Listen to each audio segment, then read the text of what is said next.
अध्याय 3 देख रहे हैं, दिल्ली के सुल्तान। यहां पर दिल्ली शब्द आया है। दिल्ली हम जैसे जानते हैं कि हमारे हिंदुस्तान की राजधानी है और सुल्तान का मतलब यहां शासक कहा गया है। जैसे अगर आपको मैं पहले ले चलूं, जो हमने डिस्कशन किया, जो कावेरी डेल्टा था, यानी कि जहां कावेरी मिलती थी समुद्र से, उसके पहले वो एक डेल्टा बनाती थी। ये जो क्षेत्र था, ये बड़े बड़े राज्यों का एक केंद्र बना था, सेंटर पॉइंट बना था। लेकिन दिल्ली का समय बहुत बाद में आया। दिल्ली एक बहुत बड़ा शहर, बहुत इंपॉर्टेंट शहर तब बना 12वीं शताब्दी, यानी आप मान लीजिए 1100 से लेकर तकरीबन 1200 साल के बीच में ये बना। 12वीं सदी में ऐसा था कि दिल्ली में किनका शासन था? पहले तोमर राजपूत। ये जो तोमर राजपूत है, इनका शासन था दिल्ली में। पहले भी हमने बात की थी। उसके बाद 12वीं सदी के मध्य में जो तोमर है, उनको अजमेर, मैंने बताया था चहमान, चौहान, तो ये जो चौहान थे या चहमान थे, इन्होंने तोमरों को हटा दिया, परास्त कर दिया। तो चहमानों ने इन तोमरों को हटा दिया, यानी कि इनको दिल्ली में पहले तोमर राजपूत थे, फिर चौहानों ने तोमर राजपूत को हरा दिया, परास्त कर दिया। अब जब तोमर इस क्षेत्र में रहे और साथ में उसके बाद चौहान आ गए, इस समय दिल्ली एक बहुत इंपॉर्टेंट, इनके राज्यकाल में जब ये राज कर रहे थे, तब दिल्ली ये वाणिज्य का एक बहुत बड़ा केंद्र बन गया। वाणिज्य मतलब होता है व्यापार या कहें इकोनॉमिक्स, मतलब एक तरीके से व्यापार हो रहा था। कैपिटल, कमर्शियल सिटी बन गई है, कमर्शियल सिटी बन गई है। यहां इसलिए ऐसा भी हुआ क्योंकि यहां पर बहुत सारे, आप जानते थे कि जब जैन धर्म आया, तो जैन धर्म को व्यापारियों ने, यानी कि जो ट्रेडर्स थे, इन्होंने हाथों हाथ लिया। इन्होंने इस बात को माना कि हाँ हाँ, ये जो धर्म है ये सबसे बेहतरीन धर्म है। तो और जैन जो लोग होते हैं, आपने आज भी देखा होगा कि काफ़ी समृद्ध होते हैं, इंटेलिजेंट होते हैं, समझदार होते हैं, मेहनती होते हैं, हर चीज़ उनमें बेहतरीन मानी जाती है। तो जो व्यापारी थे, जैन व्यापारी, ये काफ़ी समृद्धशाली हो गए, यानी कि पैसे वाले थे, और वो दिल्ली में काफ़ी लोग इस जाति के रहते थे। और जैन क्योंकि धार्मिक तौर पे बड़े सशक्त होते हैं, तो इन्होंने बहुत सारे टेम्पल्स या कहें जैन टेम्पल या जैन मंदिर बनवाए। ओके, एक और चीज बताता हूं, यहां एक कॉइन्स, सिक्के चला करते थे, जिसको कहा गया दहली वाल। क्या कहा गया? दहली वाल। ये सिक्के चले जो काफी प्रचलन में आ गए। यहां तक की बात हो गई। फिर से बता देता हूं, पहले तोमर थे, चौहानों ने तोमर को हरा दिया। तोमर चौहानों के समय ये जो सिटी है व्यापारिक केंद्र बन गई। यहां पर व्यापारिक केंद्र में सबसे बड़ा योगदान था जैन ट्रेडर्स का, और इस जमाने में इन्होंने बड़े टेम्पल्स बनाए और साथ में दहलीवाल सिक्के यहां पर चले। यहां तक हो गया। अब हुआ ये कि जो 13वीं शताब्दी है, अब मैं बात कर रहा हूं 1200 से 1300 के बीच में, यहां पर शुरुआत हुई दिल्ली सल्तनत की। डीएस लिख रहा हूं, दिल्ली की सल्तनत। दिल्ली की सल्तनत की यहां शुरुआत हुई।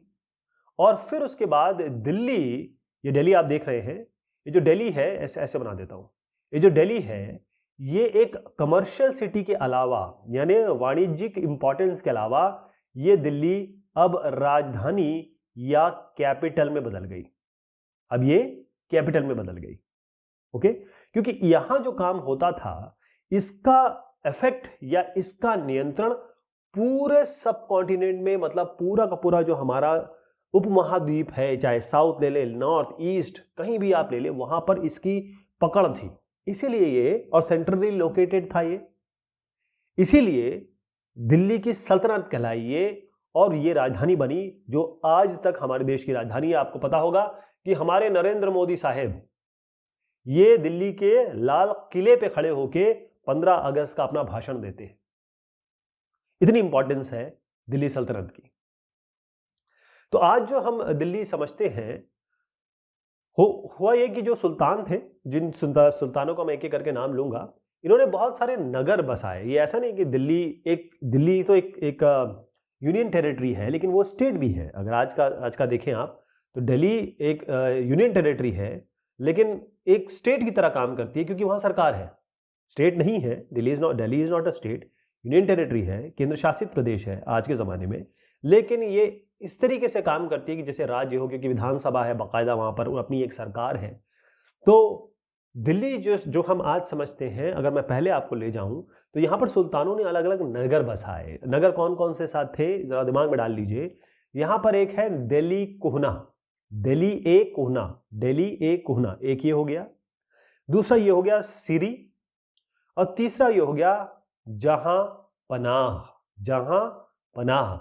सिरी फोर्ट ऑडिटोरियम से याद कर लीजिए इसको। दिल्ली ए कोहना, आपको बहुत सारी मैं बावड़ियां वगैरह के बारे में बताऊंगा। यहाँ पर आपका हो गया जहां पनाह। ये तीन जो है, ये शहर, इस तरीके के शहर उन्होंने बसाए। इन सबको कंबाइंड वे में हम दिल्ली कह रहे हैं। तो यहां पर जरूर बताना चाहूंगा, अभी आप थोड़ी बहुत बात तो समझ ही गए हैं, तो थोड़ी और बढ़ा दी जाए। आपको सबसे पहले मैंने बताया था कि तोमर थे, ठीक। ये शुरुआती, आप कहें कि 12वीं शताब्दी के शुरुआती दौर है। फिर अनंगपाल, ये सब नाम आपको बता रहा हूँ, ये सब डायनेस्टी थी छोटी छोटी। 1130 से 1145। उसके बाद चौहान आए, चौहानों ने तोमर को हराया, तो 1165 से 1192, 92। फिर पृथ्वीराज चौहान आए, इनका नाम बहुत प्रसिद्ध है, मोहम्मद गौरी के साथ मैंने रिलेट किया था, आपको याद होगा। 1175 से 1192 चौहान साहब ने गौरी साहब को हराया, फिर गौरी साहब से ये हार गए अगले साल ही 1192 में। अच्छा, यहाँ राजपूत वंश, यहाँ पर अब आगे हम बढ़ते हैं। 1200 से 1300 के बीच में यहाँ पर तुर्की शासक आए, टर्की, कुतुबुद्दीन ऐबक। कुतुबुद्दीन ऐबक का नाम आप ऐसे याद रख सकते हैं कि कुतुब मीनार से। तो शुरुआती कुतुबुद्दीन ऐबक थे, उसके बाद आए शमसुद्दीन इल्तुतमिश। इन सब के चेहरे आपको मैं दिखाऊंगा और याद करवाऊंगा। शमसुद्दीन इल्तुतमिश, इनका नाम इस तरीके से याद रख सकते हैं कि इनकी बिटिया थी रजिया सुल्ताना, बहुत खूबसूरत थी, बहुत पावरफुल थी, बहुत बढ़िया योद्धा थी। तो ये इस तरीके से हो गया। फिर उसके बाद गयासुद्दीन बलबन आए। गयासुद्दीन बलबन के बारे में भी हमने काफी पहले बात कर चुके हैं, उनके बारे में और भी चर्चा करेंगे आगे। ये हो गया पहले शुरुआती तुर्की से जो शासक आए। देखिए, हमारे देश में सब बाहर से आए हैं, बाहर को गए हैं, तो ये एक मिलीजुली सभ्यता है। अगर कोई कहता है कि इस देश में केवल एक ही तो फिर वो गलत कहता है, क्योंकि हम लोग बहुत मिली-जुली वो है हमारी संस्कृति। ये इल्तुतमिश का मकबरा भी आप देख रहे हैं। तो फिर आगे बढ़ते हैं। यहाँ पर खिलजी वंश की, खलजी कह रहे हैं इसको, खिलजी वंश की शुरुआत हुई। इसमें दो नाम बड़े इंपॉर्टेंट हैं। ये 1290 से 1320 के बारे में, ये 30 सालों का आंकड़ा मैं आपको दे रहा हूँ। जलालुद्दीन खिलजी और अलाउद्दीन खिलजी। अलाउद्दीन खिलजी का नाम बहुत बार आने वाला है। फिर आया तुगलक वंश, ये 1320 से 1414 के बारे में बता रहा हूँ। इसमें 3 तुगलकों का नाम मैं लूंगा, गयासुद्दीन तुगलक, मोहम्मद तुगलक, फिरोज शाह तुगलक। इनके भी नाम कई बार आने वाले हैं।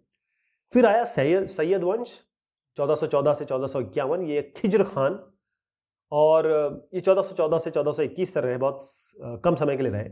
यहाँ पर आप देखिएगा अलाई दरवाजा दिखाया जा रहा है। फिर आया लोदी वंश, ये सब दिल्ली के शासक थे, या ये कहें दिल्ली सल्तनत के सुल्तान रहे। 1451 से 1526 में, इस दरमियान आप बहलोल लोदी साहब रहे, मैं उनका भी आपको चित्र दिखाऊंगा। तो ये देखें, ये जो फिरोज शाह तुगलक बताया, उनका मकबरा है, काफ़ी काला काला सा हो गया है, लेकिन आर्कियोलॉजिकल सर्वे ऑफ इंडिया काम करता है, इसकी क्लीनिंग रखता है।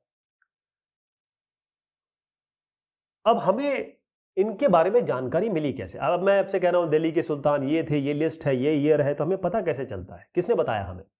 देखिए, जो इंस्क्रिप्शन होता है वो तो है ही है, जो सिक्के होते हैं, कॉइन्स, वो तो है ही है। साथ में जो उन्होंने बड़े बड़े आर्किटेक्चर या स्कल्पचर बनाए, या कहें बिल्डिंग्स बनाई, वो तो हमारे सामने प्रत्यक्ष को प्रमाण की जरूरत नहीं होती, वो तो है ही है। इसके अलावा एक बहुत इंपॉर्टेंट इतिहास या कहें हिस्ट्री का हमारे पास जरिया है, वो है तारीख। आपको याद होगा, हमारे सनी देओल साहब ने एक पिक्चर में कहा था, घायल में, तारीख पे तारीख, तारीख पे तारीख। घायल नहीं थी, शायद दामिनी थी, खैर एनीवेज, तारीख।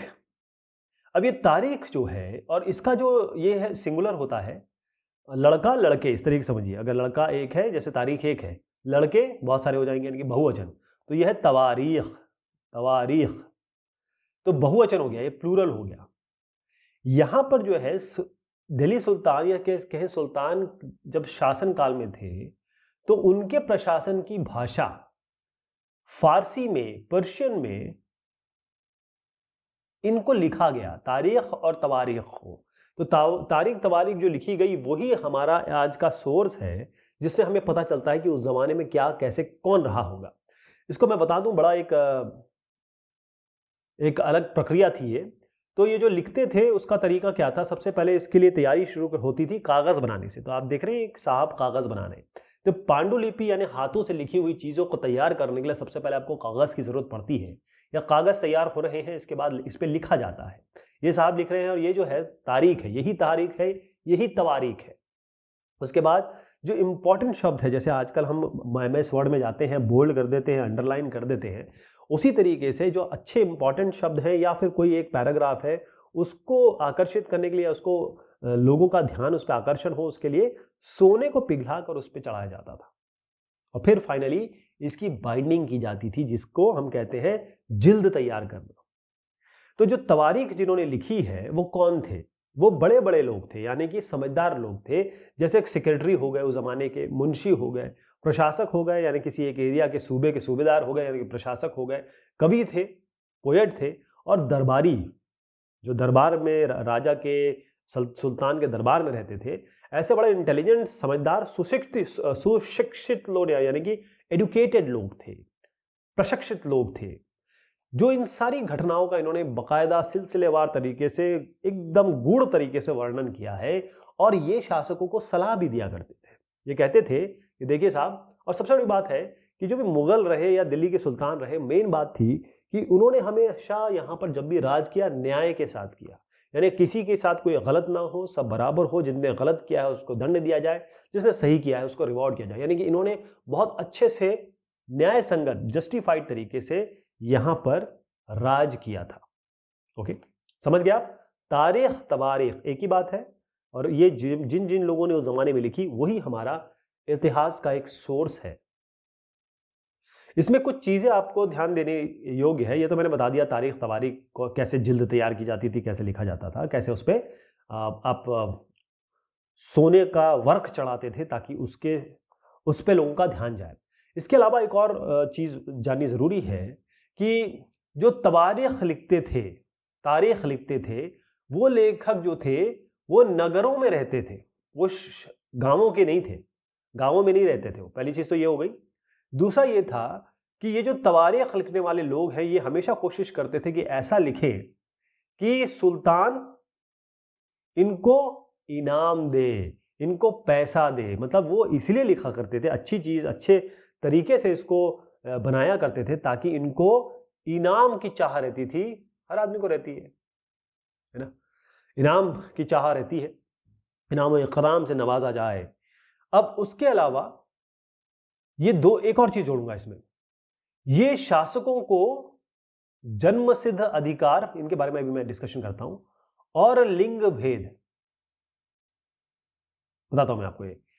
ये सलाह देते थे, जो तवारीख लिखते थे, इन लोगों को ये बताते थे कि देखिए साहब ऐसा है, एक तो जन्मसिद्ध अधिकार और एक लिंग भेद, यही एक समाज का आदर्श है। आप जब भी अपनी प्रजा के साथ कोई न्याय करें या कुछ करें तो इसके लिए आप ये जन्मसिद्ध अधिकार और लिंग भेद को जरूर ध्यान में रखें। अब जन्मसिद्ध अधिकार का मतलब ये होता है, जन्म मतलब आप जब पैदा हुए, सिद्ध मतलब जन्म से ही शुरुआत हो जाती है, अधिकार मतलब राइट्स। इसका मतलब यह है कि लोग ये मानते थे कि कुलीन व्यक्तियों को कुछ खास परिवारों में जन्म लेने के कारण शासन करने का अधिकार विरासत में मिलता है।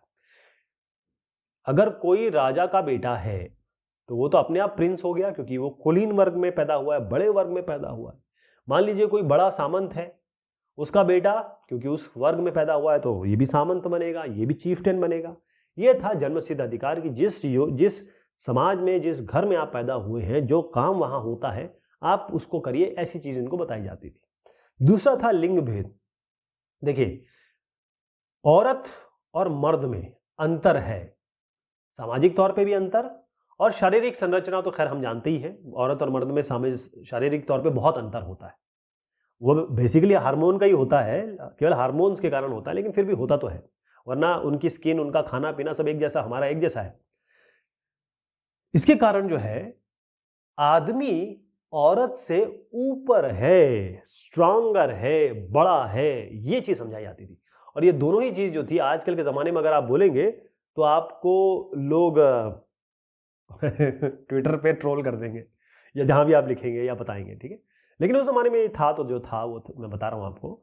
अब हुआ ये, इनको देखिए, बड़े खूबसूरत एक महिला रही रजिया सुल्तान, और खूबसूरती के कारण इनको नहीं जाना गया, इनको जाना गया इनकी पावर के कारण, इनकी योग्यता, इनकी सक्षमता, इनकी योद्धा के रूप में, या फिर कहें कि एक वॉरियर के रूप में जो इनकी पहचान बनी, एक शासक के रूप में जो इनकी पॉसिबिलिटी थी, इसके लिए इनको ध्यान रखा गया। इनके ऊपर बड़ी बेहतरीन पिक्चर भी बनी है।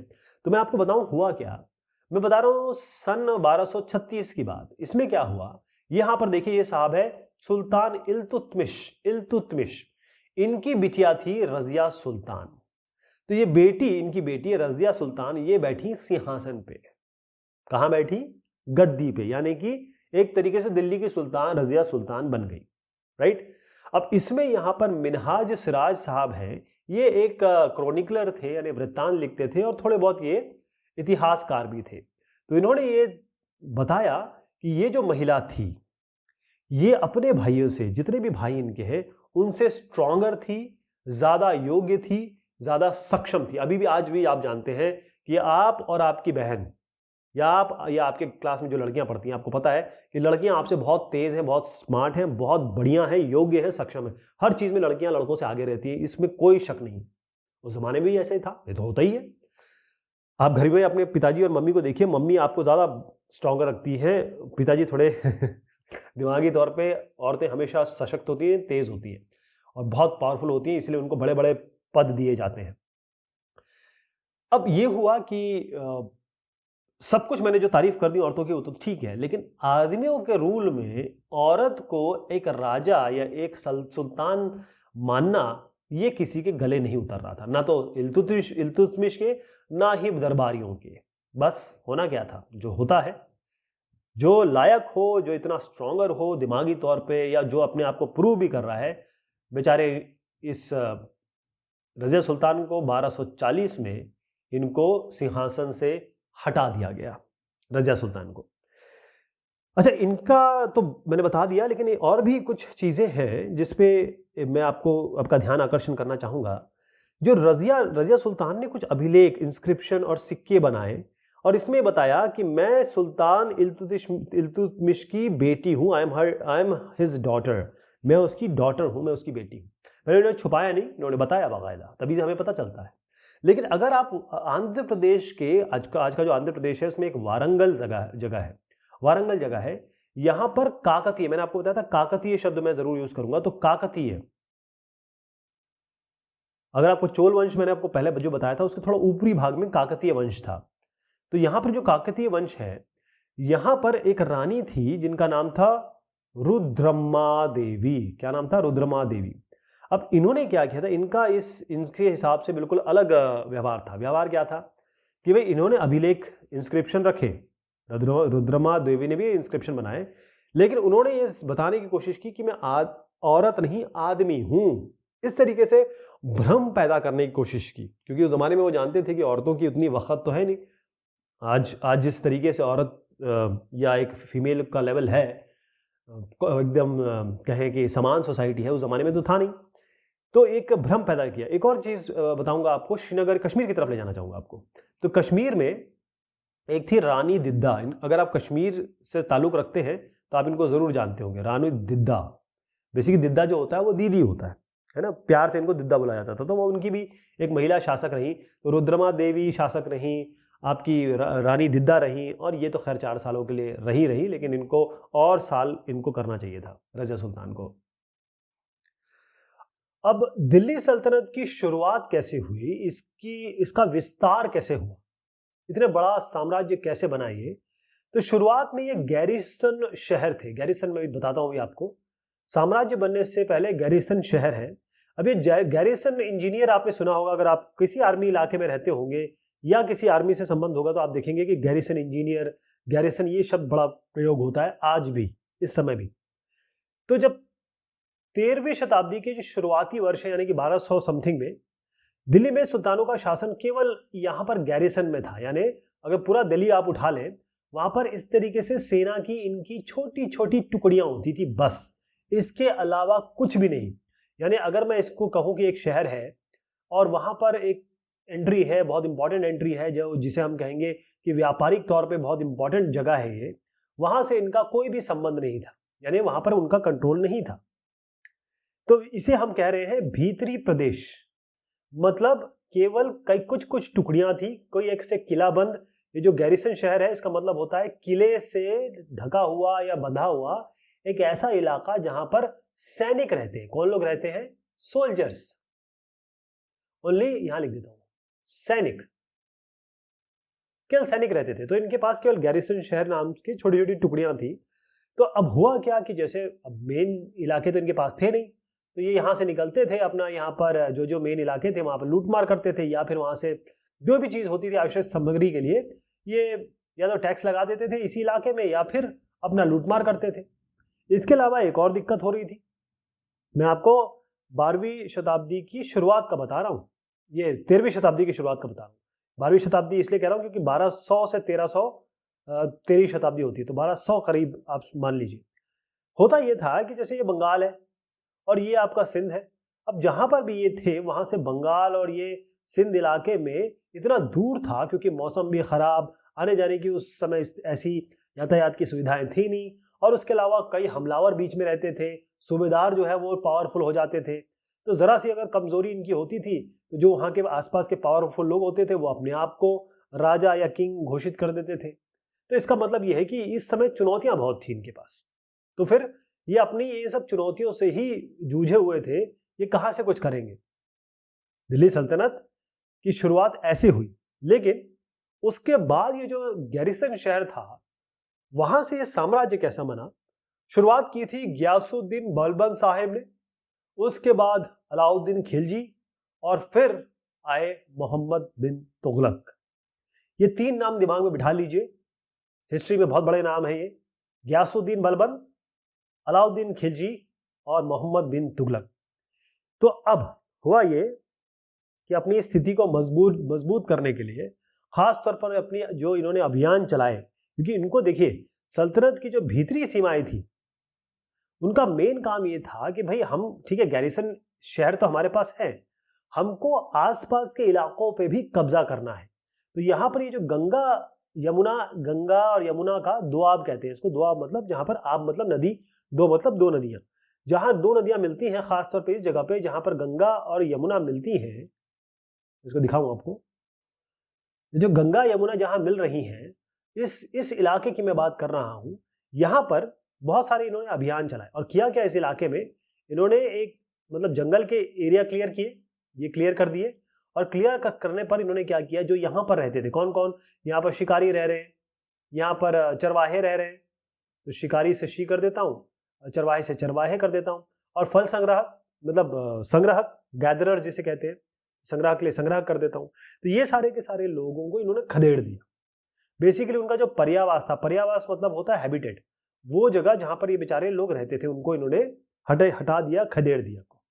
फिर जब इनको खदेड़ा तो फिर वो जो जमीन इन्होंने खाली कराई थी, इन लोगों को खदेड़ने के बाद इनको संग्राहक को अपने पर्यावास से, यानी शिकारियों को अपने पर्यावास से, अपने हैबिटेट से इन्होंने हटाया। तो ये जमीन जो थी इन्होंने किसानों को दी।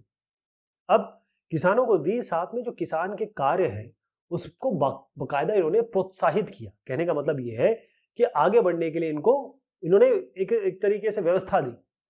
दूसरी चीज थी कि कई मार्ग ऐसे थे जो व्यापारिक मार्ग थे, और ये जो मार्ग थे वहां से टैक्स लिया जाता था, और ये शहर की उन्नति के लिए या व्यापार की उन्नति के लिए बहुत बड़े बड़े ऐसे मार्ग थे, और खासतौर पर इनके लिए इन्होंने किले बनाए, किलेबंदी की और शहर बसाए।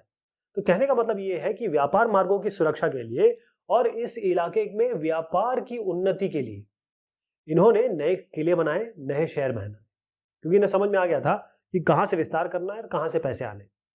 दूसरी चीज और बताता हूं, दूसरा विस्तार जो है वो सल्तनत, जो दिल्ली सल्तनत है उसका बाहरी सीमा पे हुआ। अब ये अलाउद्दीन खिलजी जो है, इन्होंने अपनी सैनिक अभियान, ये देखिए दिल्ली है, ये कहाँ तक पहुंच गए, तंजावुर तक पहुंच गए, मतलब पूरा साउथ तक ये गए। और फिर उसके बाद जब मोहम्मद बिन तुगलक आए, इन्होंने भी अपना जो सैनिक अभियान शुरू किया, और साथ में देखिए इनके पास हाथी, घोड़े, गुलाम, मूल्यवान वस्तुएं, सब कुछ, मूल्यवान धातु, ये सब तो थी। लेकिन इसके बाद जब इन्होंने कब्जा किया इन इलाकों में, वहां से भी वो लोग ये सब कब्जा कर लेते थे या ये अपने पास ले लेते थे। तो इनके पास हाथी, घोड़ा, गुलाम, मूल्यवान धातु, ये सब की तादाद बढ़ गई, राइट। अब जो दिल्ली सल्तनत थी, उसकी जो शुरुआती दौर पे अगर उनकी जो सोल्जर्स देखें या सेनाएं देखें, ये तो पहले बड़ी कमजोर हुआ करती थी, कमजोर थी। लेकिन 150 साल बाद ऐसा हुआ, जब मोहम्मद तुगलक के राज्यकाल के अंत पर आप देखिएगा, जो इंडियन सब कॉन्टिनेंट है, वहां पर एक बहुत बड़ा इलाका इन्होंने युद्ध अभियान किया था और ये इनके साम्राज्य में आ चुका था। तो इन्होंने, इतनी जबरदस्त इनकी सेना हो गई 150 साल बाद कि इन्होंने बहुत सारे शत्रुओं को परास्त किया और बहुत सारे शहरों पर इन्होंने कब्जा कर लिया, खास तौर पे अलाउद्दीन खिलजी के बाद मोहम्मद बिन तुगलक, ठीक। अब इन्होंने क्या किया कि यहाँ पर जो सूबेदार थे या किसी इलाके के सूबेदार या प्रशासक तो होते ही हैं, वो मुकदमों में फैसला सुनाते थे और साथ में जो किसान थे उनसे ये पैसे भी वसूल करते थे। तो इसका मतलब ये है कि भाई इन्होंने जगह पकड़ी, जगह कैप्चर की, सूबेदार और प्रशासकों को अपने अंडर में किया और साथ में इन्होंने बहुत सारा कर भी वसूल करना शुरू किया। अब यहां पर मैं कुछ चित्र दिखाऊंगा और इन साहब लोगों के नाम लूंगा जो जो यहां पर आएंगे। सबसे पहले आप देखिएगा ये चित्र बता रहा है 12वीं सदी, जैसे 1100 से 1200 की बात मैं कर रहा हूं। तो 1100 के 12वीं सदी के आखिरी दशक यानी कि 1190 समझ लीजिए, इसमें बनी कुव्वत अल इस्लाम मस्जिद है और उसकी मीनारें आप देख रहे हैं, ये मीनारें हैं, इसको हम मीनार कहते हैं, जो ऊपर की तरफ उठी होती है वो मीनार है। अब ये जो है, ये जो आप देख रहे हैं, ये जामा मस्जिद दिल्ली के सुल्तानों द्वारा बनाए गए सबसे पहले शहर में ये स्थित है। इतिहास में इसको आप कहते हैं, इस शहर को दिल्ली ए कुहना, ये पुराना शहर कहा गया है। तो इस मस्जिद का ये जो इल्तुतमिश साहब हैं और अलाउद्दीन खिलजी, कहां गए अलाउद्दीन खिलजी, वो तो पहले आपको दिखाया था मैंने, ये इनको देखिएगा, ये अलाउद्दीन खिलजी, ठीक है। ये तो कौन कौन का नाम लिया मैंने आपको, एक तो इल्तुतमिश और अलाउद्दीन खिलजी जो पिछले चले गए, उन्होंने और थोड़ा विस्तार किया। और मीनार इन 3 सुल्तानों ने, कौन कौन से, एक कुतुबुद्दीन ऐबक, ठीक, इल्तुतमिश, और यहां पर आप देख रहे हैं ये तीसरे साहब हैं फिरोज शाह तुगलक, इन्होंने ये मीनारें बनवाई हैं, राइट। ये क्लियर हो गया। ये चित्र बता दूं, मैं आपको बताता हूं मस्जिद क्या होती है, लेकिन पहले मैं आपको बता दूं ये चित्र कहां का है। ये है बेगमपुरी मस्जिद। कहां क्या है, बेगमपुरी मस्जिद। ये जो है ये मोहम्मद तुगलक इनके राज्यकाल में दिल्ली में उनकी जो नई राजधानी है जहांपनाह, ये देखिए जहांपनाह, ठीक है। विश्व की इसे जहांपनाह मतलब होता है कि भाई पनाह मतलब होता है शरण लेना, आपकी पनाह में आए। जहां मतलब होता है पूरा विश्व, जहां पनाह का मतलब हो गया विश्व की शरणास्थली। तो इसकी मुख्य मस्जिद के तौर पर यह बनाई गई थी, ठीक। मैं आपको बता दूं जहां पनाह किस इलाके की हम बात कर रहे हैं, जो दिल्ली वाले हैं तो खैर इसको समझ ही रहे होंगे, ये जहां पनाह की बात कर रहे हैं, इस इलाके की। तो यहां पर यह मंदिर बनी, इसका नाम है बेगमपुरी मंदिर। अब मस्जिद, सॉरी, अब ये अरबी का शब्द है मस्जिद। इस मस्जिद का मतलब क्या होता है, अंग्रेजी में लिख देता हूं मस्जिद, इसको अंग्रेजी में प्रॉपर कहते हैं मॉस्क। तो यहां पर ये एक अरबी शब्द है, इसका मतलब ये है कि जहां पर मुसलमान जो इस्लाम धर्म को मानते हैं वो आते हैं और अल्लाह की, भगवान की पूजा करते हैं, एक तरीके से सजदा करते हैं। उसमें घुटने टेकते हैं, सर टेकते हैं, मतलब उठक बैठक होती है जिसमें वो पहले सीधे खड़े होते हैं, फिर वो झुकते हैं, फिर वो बैठते हैं और सर जो है वो पूरी तरीके से माथे पर टेकते हैं। तो जामा मस्जिद यानी कि जो मस्जिद जामा मस्जिद वो मेन मस्जिद होती है, जामा मस्जिद वो मेन मस्जिद होती है जहां सारे मुसलमान जमा होकर नमाज पढ़ते हैं। तो नमाज में सब ये होता है कि सब के सब इस तरीके से बैठ जाते हैं, चाहे वो बड़ा हो, अमीर हो, गरीब हो, कोई भी हो, सब साथ बैठते हैं और सामने एक इमाम होते हैं, इमाम जो विद्वान आदमी होते हैं जिनको इस्लाम धर्म की जानकारी है, और वो यहाँ पर बैठ के इन सबको नमाज पढ़ाते हैं, उनके पीछे ये सब जो ये कहते हैं वो सब यहाँ पर सुन के ये जैसे अपना मस्जिद या रुकू में जाते हैं, सजदे में जाते हैं, उनको ये फॉलो करते हैं। इसके अलावा फ्राइडे का दिन बड़ा इंपॉर्टेंट है। आपने देखा होगा कि जो अरब देश है वहाँ पर फ्राइडे को छुट्टी होती है, नमाज का दिन होता है ये। इसमें क्या होता है कि जो इमाम है ये धर्म का उपदेश देते हैं और सारा धर्म एक ही होता है कि भाई अच्छी बातें सिखाई जाती है। इसमें भी खुतबा कहते हैं इसको, खुतबा, कुतबा मतलब कुतबा या खुतबा आप कह सकते हैं। तो यहाँ पर होता ये है कि जब नमाज ये पढ़ते हैं तो ये मक्का की तरफ, मक्का मदीना सऊदी अरब में जो है उसके डायरेक्शन में खड़े होकर नमाज पढ़ते हैं। तो भारत में मक्का कहाँ पड़ता है? ये है नॉर्थ, साउथ, ईस्ट, वेस्ट। तो क्या हो गया? उत्तर, दक्षिण, पूर्व, पश्चिम। तो जो पश्चिम की तरफ, क्योंकि अरब इस तरफ है ना, इस तरफ खड़े होके नमाज पढ़ते हैं और मक्का की ओर की दिशा को किबला कहा जाता है कि किबले की तरफ हम अपना चेहरा करके नमाज पढ़ रहे हैं। अब और भी यहाँ पर चित्रण है, ये देखिए दिल्ली के सुल्तानों ने सारे उपमहाद्वीप में बहुत सारी मस्जिदें बनाई। उनका बेसिक ये था कि देखिए मुसलमान और इस्लाम के रक्षक, क्योंकि हर धर्म कोशिश करता है कि अपने अपने अलग अलग स्थल बताए। जैसे हिंदुओं ने बनाया मंदिर, इन्होंने बनाया मस्जिद, ऐसे क्रिश्चियनों ने गिरजाघर बनाया। जैसे अगर आप पोर्चुगीज का देखेंगे, गोवा में केवल आपको गिरजाघर दिखाई देंगे। तो यहाँ पर यह है कि भाई साहब ये मंदिर मस्जिद बनाने का मतलब यही होता है कि सब आओ साथ में बैठ के और पूजा अर्चना करो, साफ सुथरे रहो, क्लीन रहो दिल से दिमाग से। तो ये है मोट की मस्जिद। अब यहाँ पर मैं 3 का नाम लूंगा। एक ये जो है, ये है बहलूल खान लोधी, ये है सिकंदर खान लोधी, ये है इब्राहिम खान लोधी। तो इन साहब की मैं नाम ले रहा हूँ। ये जो साहब हैं सिकंदर लोधी, उन्होंने ये मोट की मस्जिद बनाई है। ठीक है, यहाँ पर एक और मस्जिद का चित्रण मैं दिखा रहा हूँ, थोड़ा सा बोल्ड कर देता हूँ। इस मस्जिद का नाम है जमाली कमाली मस्जिद। ठीक, ये मस्जिद है मोट की मस्जिद, सिकंदर लोधी, मैंने जैसे आपको बताया इनके शासनकाल में बनी थी। इनका चेहरा क्लियर नहीं, इंटरनेट पे कहीं भी मुझे मिला नहीं। और ये जो है ये है जमाली कमाली मस्जिद, 1520 के दशक में बनाई गई थी। ओके, अब खिलजी और तुगलक वंश के अंतर्गत प्रशासन और समेकन नजदीक से एक नजर। इसका मतलब ये है कि अभी तक तो हमने ये देख लिया कि भाई इन्होंने कैसे क्या किया, आगे कैसे बढ़े, कहाँ क्या किया इन्होंने, यहां तक हमने बात की इसमें, है ना, कि भाई ये कैसे 3 लोगों का हमने नाम लिया इसमें, खासतौर पे जो लास्ट में आए अपने तुगलक साहब, इनका नाम लिया। अब हम बात जो कर रहे हैं वो ये है कि इन्होंने प्रशासन कैसे किया, प्रशासन कैसा चलता था। तो देखिए कि जो दिल्ली के जो आरंभिक सुल्तान थे, जिसमें मैं इल्तुतमिश का नाम लूंगा, ये जो थे खास तो इल्तुतमिश का नाम इसलिए ले रहा हूं क्योंकि ये जो सामंत थे, सामंत और जमींदार, कर देता हूं, सामंत और जमींदार, इनके स्थान पर ये क्या करते थे, जैसे पहले सामंत होते थे बड़े बड़े चीफटेंस, जमींदार, भूस्वामी, इनकी जगह पर इल्तुतमिश जैसे जो राजा हुए वो क्या करते थे, जो गुलाम होते थे, या तो उनको कहीं से वो पकड़ के लाए हैं या फिर किसी तरीके से वो उनके गुलाम बने हुए हैं, उनके बाप भी उनके गुलाम थे। इन गुलामों को इन्होंने सूबेदार बनाया। ये दिमाग में बिठा लीजिए, ये सबसे बड़ी चीज है जो समझने की है। ये लोग जो सामंत और जो जमींदार चले आ रहे हैं उनको नहीं, ये जो गुलाम बनाए इन्होंने, कहीं पे आक्रमण किया वहां से गुलाम बना लाए, या किसी का बेटा गुलाम हो, उनको ये सूबेदार बनाते थे। ठीक है, तो इन गुलामों को पर्शियन में या फारसी में कहा जाता है बंदगां। क्या कहा जाता है? बंदगां। यही से बना है कि मुझे हुजूर की बंदगी है, मैं उसकी बंदगी करता हूं, तो बंदगां यहां से बना है। ठीक है, और इनको पकड़ा क्यों जाता था या इनको खरीदा क्यों जाता था गुलामों को? स्पेशली इसीलिए कि ये सैनिक सेवाएं देंगे, ये सैनिक की तरह सेवाएं करेंगे। बंदगां जो यानी कि बंदगी में होंगे अपने आका के, उनको सैनिक के रूप में, मतलब उनको खरीदा जाता था कि इनको हम सैनिक बनाएंगे। फिर इनको स्पेशली बड़े बड़े पोजीशंस के लिए इनको बाकायदा प्रशिक्षण दिया जाता था। मतलब जो इंपॉर्टेंट कहेंगे पॉलिटिकल पोजीशंस हैं, या ये कहें कि महत्वपूर्ण जो पोजीशंस हैं, उसके लिए इनको ट्रेन किया जाता था। ठीक, अब क्यों ऐसा किया जाता था, ये भी सवाल उठना चाहिए। एक्चुअली क्या है कि अगर ये सामंत और ये जमींदार जो थे, ये तो ऑलरेडी पैसे वाले हैं पूरी तरीके से।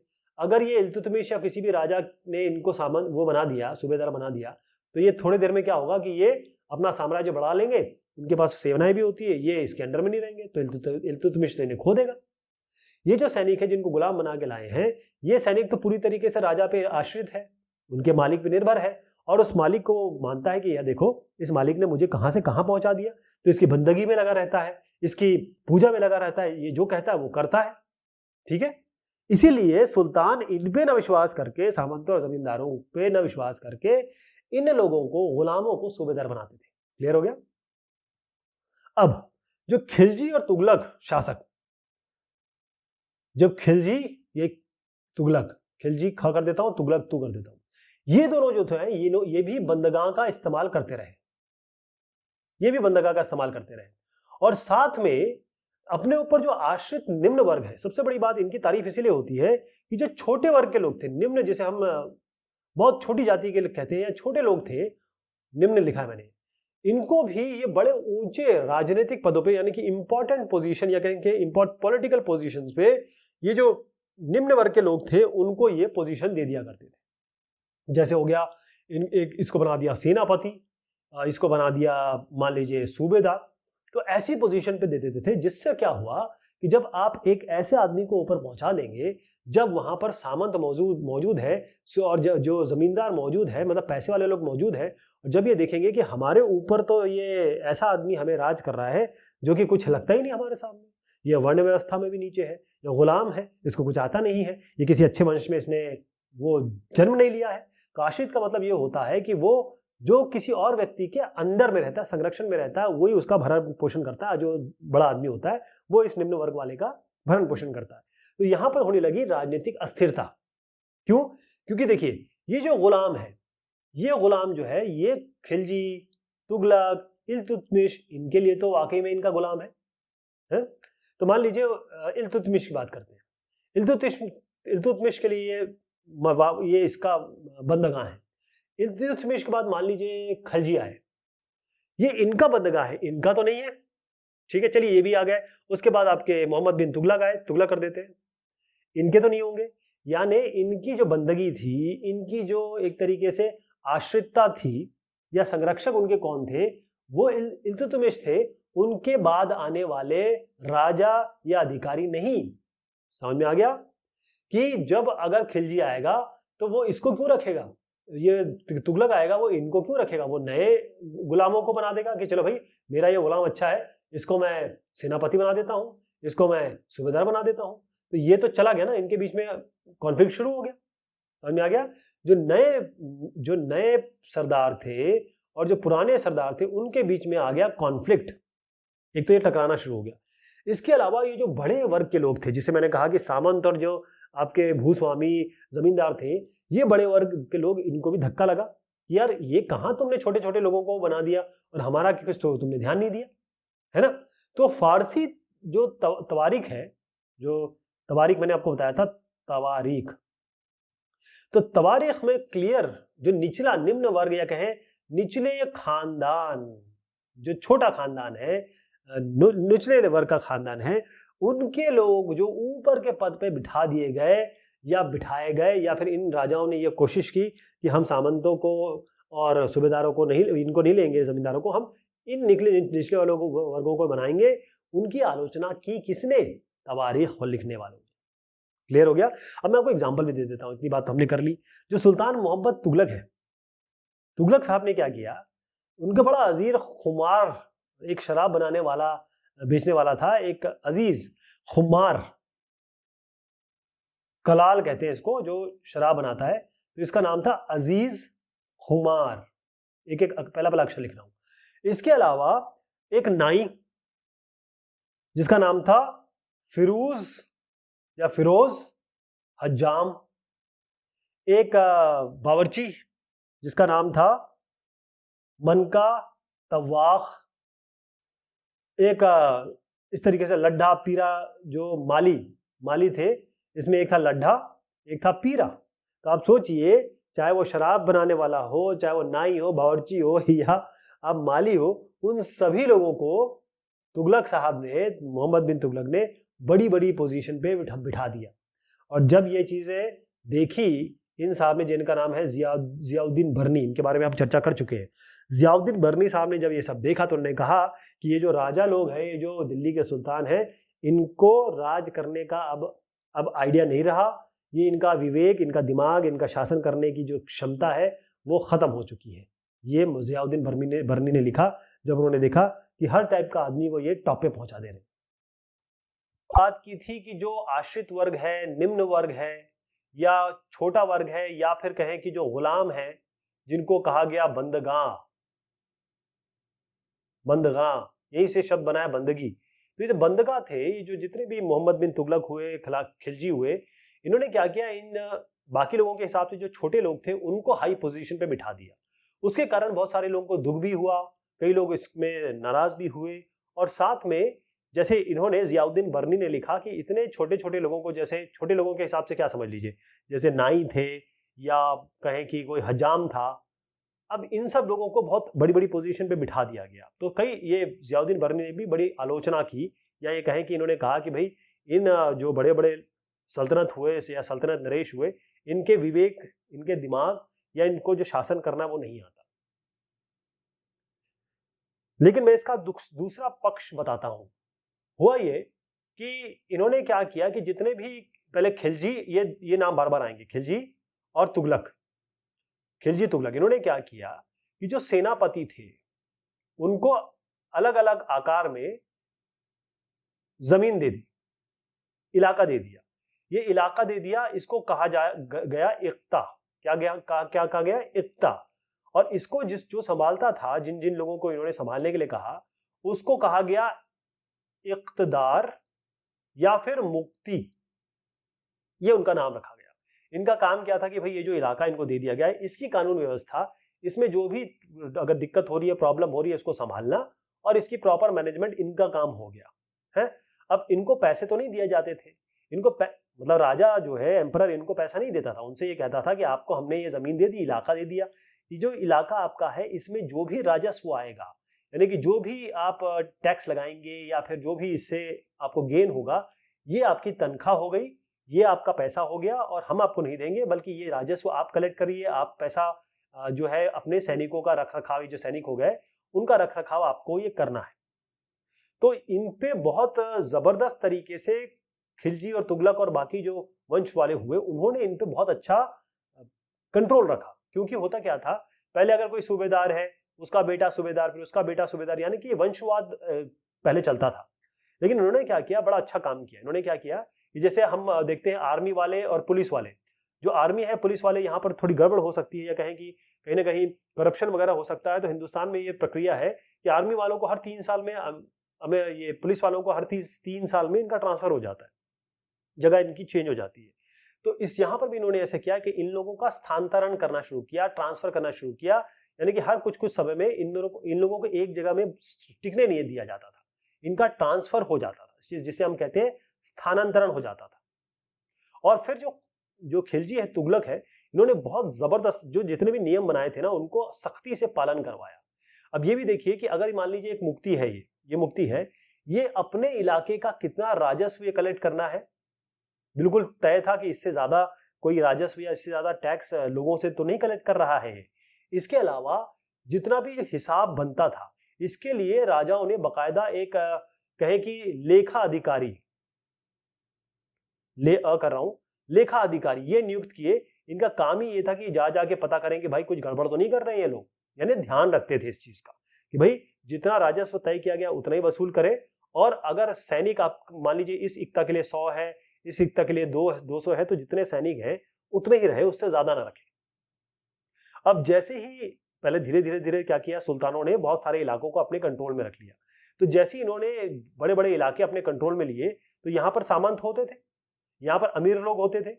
तो अब इन्होंने, खिलजी और तुगलक ने इनको बाध्य किया कि ऐसा है, आप जो है, आप लोग हमारे सामने झुकिए। झुकना ही पड़ा क्योंकि ये तो कंट्रोल में आ गए थे। अब होता ये था कि जो मैंने कहा था, भू राजस्व की निर्धारण और वसूली ये क्लियर उन्होंने तय कर रखा था। तो पहले क्या होता था, जितने सामंत और अमीर लोग होते थे, इन्हीं को काम दे दिया जाता था कि अपना इलाका है, यहाँ पर आप लैंड रेवेन्यू और जितने भी टैक्स है, जितने भी रेंट है, सब आप कलेक्ट करें। लेकिन सुल्तान, ये खिलजी और तुगलक जो आए, उन्होंने कहा ना ना ना, ऐसा नहीं, ऐसा करो, आप लोग हमें पहले तो टैक्स दो, जो बड़े लोग हो क्योंकि यहाँ से भी पैसा आ रहा है। उन्होंने कहा आप तो हमें पहले तो टैक्स दीजिए, ऐसा नहीं कि आप टैक्स से महरूम हम आपको रखें या फिर टैक्स ना लें आपसे, पहले तो आप हमें टैक्स दीजिए। उसके बाद इन्होंने क्या किया कि ये काम भी दिया, ऐसा नहीं है, काम दिया कि भाई आप एक तरीके से हमारी नौकरी करिए। जो बड़े बड़े सामंत थे और जो अमीर आदमी हुए उनको कहा कि आप हमारी नौकरी करिए, एक तरीके से ये नौकरी करने लगे उनके लिए। तो 3 तरीके के मेन टैक्स लगते थे इस जमाने में। एक तो था, पहला कृषि पे लगता था, एग्रीकल्चर पे, और ये जो कृषि पे लगता था उसको कहा जाता था खराज। खराज खराज यानी कि जो किसान पैदावार कर रहा है, यानी कि उसने अगर 100 केजी गेहूं पैदा किए, एग्जाम्पल ले रहा हूं, तो 50 केजी वो दे देगा, 50 केजी उससे ले लिया जाएगा, यानी कि 50% करीब। दूसरा था जानवरों पर, यानी मवेशियों पर। मवेशी में क्या हो गया, गाय भैंस बकरी ये सब हो गए, इनके ऊपर टैक्स लिया जाता था। तीसरा जो हो गया आपका घरों पर, जो आज भी लगता है, हाउस टैक्स लगता है ना आपका, तो हाउस टैक्स, इस तरीके से घरों पे जो टैक्स लगता था। अब ये देखिएगा कि जब हम इतने बड़े, यहां से बंगाल से लेके आप अफगानिस्तान, इतना बड़ा इलाका, और नीचे भी जो साउथ की तरफ इतना बड़ा इलाका जब इन्होंने कवर कर लिया, तो होता यह था कि इतने बड़े इलाके को कंट्रोल करना बड़ा मुश्किल हो जाता था। दिल्ली में देखिए बंगाल हो गया और इतने बड़े बड़े इलाके हो गए, इसको कैसे कंट्रोल किया जाएगा। तो होता यह था, दक्षिण भारत की बात करें या फिर आपने, मैं एग्जाम्पल देता हूं आपको, कि वो क्या करते थे, जैसे जो भी वंशज मैंने बताया, खिलजी हो गए या फिर आपके तिगलक हो गए, ये एरिया कवर तो कर लेते थे, यानी कि उनपे अटैक करते थे और अधिकार कर लेते थे, अधिकार तो कर लेते थे, लेकिन कुछ ही समय में ये जो इलाके हैं जिनको इन्होंने कंट्रोल किया, अधिकार किया, नियंत्रित कर लिया, वो फिर से फ्री हो जाते थे, फिर से वो फ्रीडम हो जाती थी उनकी। ठीक, तो ये सब के बारे में जो बात है, इसके अलावा भी बात है कि सरदार और उनकी किलेबंदी, इसमें ये साहब को देखिएगा, मैं इनका नाम आपको बता दूं कि ये है, इनका नाम है इब्न बतूता। मैं इसका बाद में डिस्कशन करूंगा क्योंकि इनका कई बार नाम आने वाला है। इब्न बतूता जो साहब थे, ये ध्यान रखिएगा, इनका बारे में पूछा जाता है, ये 14th बहुत बड़े ये ट्रैवलर रहे, यहां से वहां ये जाते रहे। तो 14वीं सदी की मैं बात कर रहा हूं, यानी कि 1300 से 14वीं सदी के बीच में आप समझ लीजिए, ये इब्न बतूता साहब हिंदुस्तान आए और ये थे मोरक्को के। कहां के थे, मोरक्को के। तो मोरक्को के ये साहब थे, यहां पर आए, उन्होंने ये बताया कि ऐसा इलाका था जहां पर कई लोग जो बांस है उसके पीछे रहते थे। बांस क्या होता है हमारा, अगर आप देखें तो एक लकड़ी का पेड़ होता है जो अंदर से हॉलो होता है, इसके पीछे, क्योंकि बांस ऐसी चीज है जिसमें आग नहीं लगती, इसके पीछे हॉलो होता है, इसके पीछे लोग जो थे अपना सारा काम करते थे। कई लोग जंगलों में इस तरीके से रहते थे, तो इनको कंट्रोल करना बड़ा मुश्किल होता था। तो फिर ये जो बड़े बड़े इनके सैनिक और ये बड़े बड़े औजार लेके जाते थे, बांसों को काटते थे और उसके बाद बांसों को काटते थे, तब इन लोग पे नियंत्रण करते थे, वरना इतना आसान नहीं था। इसके बारे में इब्न बतूता ने बताया हमें। एक साहब है, इनका चेहरा देख लीजिए, इनको अंग्रेजी में गेंगिस खान बोलते हैं और हिंदी में इनको चंगेज खान बोलते हैं, चंगेज खान। तो ये जो चंगेज खान साहब रहे, ये थे मंगोलिया के, ये मंगोलिया के थे। तो चंगेज खान की जो इसके नेतृत्व में जो सेना थी, 1219 की बात कर रहा हूं मैं, इसमें उत्तर पूर्वी ईरान के एक शहर का नाम ले रहा हूं, ट्रांस ऑक्सियाना, ट्रांस ऑक्सियाना, यानी कि जो आज का उज्बेकिस्तान है, उज्बेक, यूएसबी के कर देता हूं, आज का जो उज्बेकिस्तान है उस पर हमला किया। और जैसे ही ये हुआ उसके बाद ये आ गए हिंदुस्तान, मतलब दिल्ली सल्तनत पे इन्होंने हमला कर दिया। फिर से ध्यान रखिएगा, चंगेज खान मंगोलिया और चंगेज खान ने पहले उज्बेकिस्तान पे हमला किया, फिर उसके बाद वो दिल्ली सल्तनत पे आए, दिल्ली सल्तनत पे आए। तो यहां पर जो खिलजी थे, और पहले खिलजी थे फिर तुगलक थे, तो इनके जमाने में ये चंगेज खान जो है, ये इसके बार बार वो बढ़ गए, आक्रमण इन पे बढ़ गए। अब क्योंकि आक्रमण इतना ज्यादा हो रहा था, तो इन दोनों ने क्या किया कि इन्होंने अपनी एक सेना बना ली, ये बड़ी सी सेना बना ली। और जब हम बड़ी सी सेना रखते हैं तो उसको संभालना, उसका प्रशासन, ये अपने आप में बहुत बड़ी चुनौती होती है। तो यहां पर क्लियर बताया गया है कि इस आक्रमण का या फिर सेना रखने का किस तरीके से प्रबंध, और क्या इन लोगों का तरीका था अटैक करने का इस प्रॉब्लम को। तो अलाउद्दीन खिलजी, पहले एक एक करके बताता हूं, बहुत इसमें सारी चीज बता दी गई है, इनका एक तरीके से विवरण है या कहें इनका एक कंपैरिजन है कि कैसे इस चंगेज खान के अटैक को और बाकी अटैकों को अलाउद्दीन खिलजी ने लिया और कैसे मोहम्मद बिन तुगलक ने लिया। तो अलाउद्दीन खिलजी दिल्ली पर 2 बार हमले हुए, ये इनकी डेट दी हुई है। और इसके लिए अलाउद्दीन खिलजी ने बहुत बड़ी जो है सेना तैयार कर ली, ठीक। और जब मोहम्मद बिन तुगलक इसके शासन के शुरुआती समय में सल्तनत पर हमला हुआ और मंगोल सेना को परास्त किया गया। फिर मोहम्मद तुगलक को अपनी सेना की शक्ति और जो संसाधन पर इतना विश्वास था कि उसने क्या किया, जो उज्बेकिस्तान में कह रहा हूं, ट्रांस ऑक्सियाना, उस पर आक्रमण की योजना बना ली। यानी कि ये ऑफेंसिव थे, ये डिफेंसिव थे। तो ये एक आक्रामक कदम था इनका अपनी स्थायी सेना बनाने का। अलाउद्दीन खिलजी के बारे में बात करें तो उन्होंने अपने सैनिकों के लिए सीरी नामक एक नया गैरिसन शहर बनाया।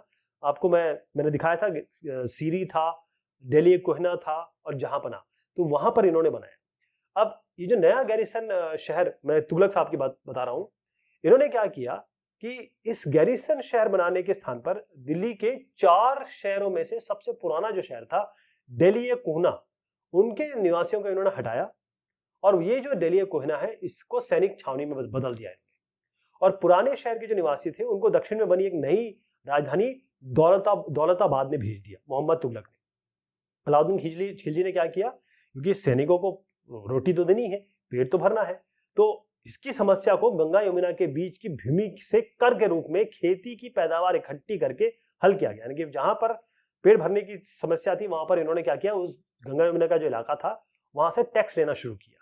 यानी 50% ये टैक्स लेने लगे किसान के पैदावार का, राइट।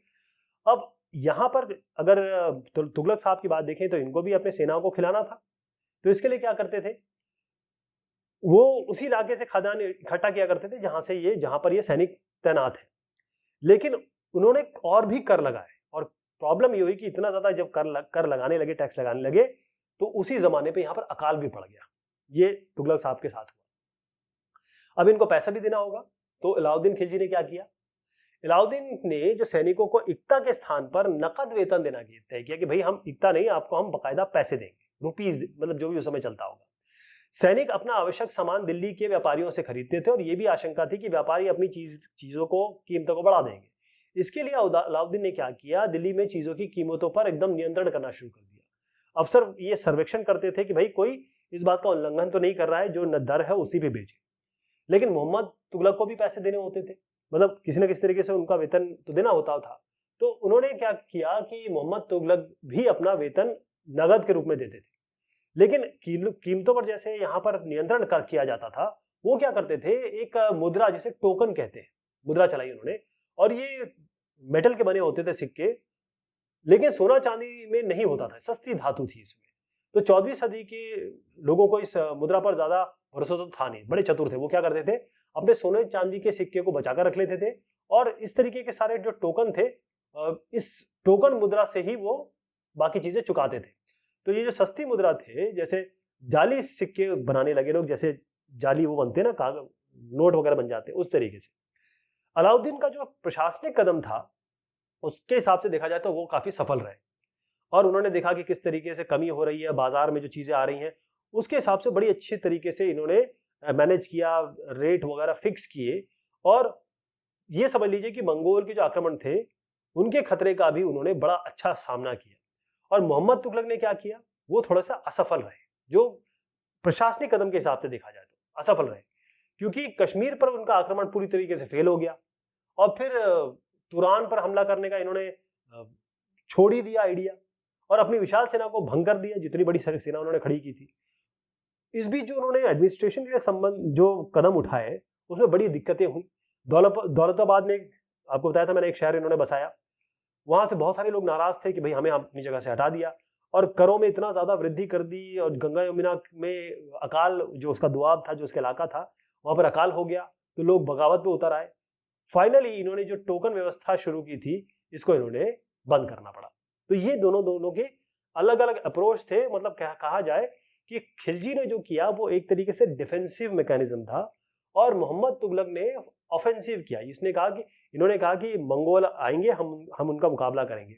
मोहम्मद तुगलक ने कहा हम उनको आने नहीं देंगे, हम ही सैनिक आक्रमण कर देंगे। क्लियर है? ओके। अब मैं बात कर रहा हूं 15वीं और 16वीं शताब्दी में जो सल्तनत का हाल था। तो तुगलक वंश के बाद अगर आप यहां पर देखेंगे तो तुगलक वंश के बाद दिल्ली जो लोग आए 1526 तक दिल्ली और जो आगरा है उस पर सैयद और लोधी वंशों का राज्य रहा। दिखा देता हूं आपको, ये शायद मैंने शुरुआत में भी आपको बताया था। देखिए ये कौन से हो गए, सैयद और लोधी। कौन हो गए, सैयद और लोधी। तो यहां पर दिल्ली और आगरा पर सैयद और लोधी आ गए क्योंकि तुगलक वंश यहां पर समाप्त होने लगा था। और जौनपुर, बंगाल, मालवा, गुजरात, राजस्थान और जो दक्षिण भारत है उसमें जितने भी शासक थे स्वतंत्र इंडिपेंडेंट होके खड़े हो गए। अब उसी जमाने में अफगान और राजपूत ये भी नए शासक के रूप में उभर गए क्योंकि ये तो उनके स्वतंत्र शासक थी उस जमाने के। और साथ में इनकी राजस्थान जो कैपिटल्स थी वो भी बड़ी समृद्ध थी, पैसे वाली थी, राइट। तो यहां पर जो मैंने कहा कि अलग अलग छोटे छोटे सरदार पैदा हुए, इसमें मैं इनका नाम जरूर लेना चाहूंगा। ये शेरशाह सूरी है। शेरशाह सूरी, इन्होंने अपने इलाके को इतना बढ़िया तरीके से मैनेज किया। शेरशाह सूरी जो कि 1540 से लेकर 1545 केवल 5 साल, जो 15 साल इनके अगर मैं बताऊं काउंट किए गए, तो इन्होंने क्या किया, ये अपने बिहार में, बिहार इलाका है हमारा जो आज स्टेट है, इसमें इनके चाचा थे, चाचा। तो चाचा का एक छोटा सा इलाका था, उसका प्रबंधन शुरू किया इन्होंने, इनको देखने का काम इन्होंने शुरू किया। लेकिन आगे चल के ये इतने पॉपुलर हुए, इतने स्ट्रांग हुए कि इन्होंने मुगल सम्राट, कौन, बड़ा नाम है ये, हुमायूं, इनको चुनौती दे दी और फाइनली इनको परास्त, हरा भी दिया। किसको, फिर से सुनिए, शेरशाह सूरी ने हुमायूं को हरा दिया। बहुत बड़ी बात है ये। अब इन्होंने क्या किया, शेरशाह सूरी ने ये दिल्ली पर अधिकार करके अपना राजवंश इन्होंने स्थापित कर लिया। अब जैसे मैंने बताया कि 1540 से लेकर 1555 मात्र इन्होंने 15 साल तक का शासन किया, लेकिन इन्होंने इतना बढ़िया काम किया कि जो अलाउद्दीन खिलजी वाले जो तरीके हैं इन्होंने अपनाए और उसको बहुत जबरदस्त और चुस्त बना दिया उस साम्राज्य को। इसके बाद जब हम बात करेंगे, जब अकबर, ये भी बहुत बड़ा नाम है, एक बहुत बड़े महान सम्राट रहे अकबर। ये 1556 से तकरीबन 1605 तक रहे, बहुत बड़े साहब रहे। इन्होंने जब मुगल साम्राज्य को एक तरीके से मुगल साम्राज्य में आए, तब इन्होंने वो जो काम किया था शेरशाह सूरी ने, वो ही अकबर ने अपनाया। हुमायूं ये साहब हैं, शेरशाह सूरी ने इनको हराया था। और फिर अकबर जब आए, उन्होंने इन्हीं की प्रशासन व्यवस्था, इन्होंने जिस तरीके से एडमिनिस्ट्रेशन किया था, बेहतरीन काम किया था, उसको आगे बढ़ाया। ठीक। सैयद वंश में मैं खिज्र खान का नाम लूंगा, खिज्र खान, और लोधी वंश में बहलोल लोधी का।